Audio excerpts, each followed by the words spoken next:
छत्तीसगढ़ के एक छोटे से गांव में रहने वाली प्रेरणा बचपन से ही पढ़ाई में होशियार थी। उसके पिता एक किसान थे और मां गृहिणी। घर की आर्थिक स्थिति अच्छी नहीं थी, लेकिन प्रेरणा के सपनों की उड़ान बहुत ऊंची थी। जब गांव की और लड़कियां शादी की बातें करती थीं, प्रेरणा किताबों में डूबी रहती थी। प्रेरणा ने गांव के सरकारी स्कूल से 12वीं तक की पढ़ाई पूरी की और अच्छे अंकों से पास हुई। उसके बाद उसने रायपुर के एक सरकारी कॉलेज में दाखिला लिया।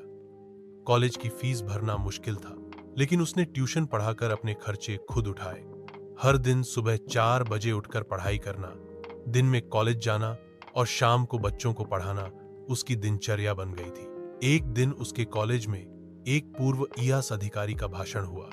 उन्होंने जब अपनी कहानी सुनाई, तब प्रेरणा के मन में भी ईआईएएस बनने की इच्छा जागी।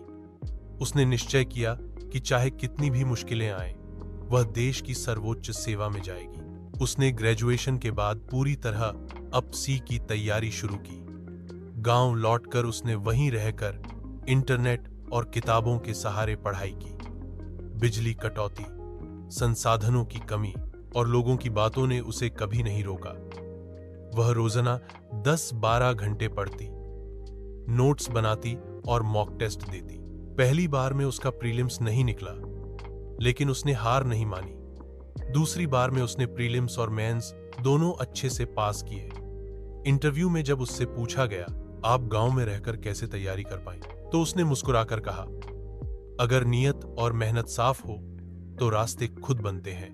अंततः उसका चयन भारतीय प्रशासनिक सेवा आईएएस में हुआ। आज प्रेरणा उसी गांव में अफसर बनकर लौटी है जहां से उसने सपने देखे थे। वह अब गांव की बेटियों को पढ़ने के लिए प्रेरित करती है और बताती है कि मेहनत और लगन से कुछ भी संभव है। सीख: यह कहानी हमें बताती है कि अगर इरादा पक्का हो और मेहनत ईमानदार हो, तो कोई भी मुश्किल रास्ता सफलता तक पहुंच सकता है।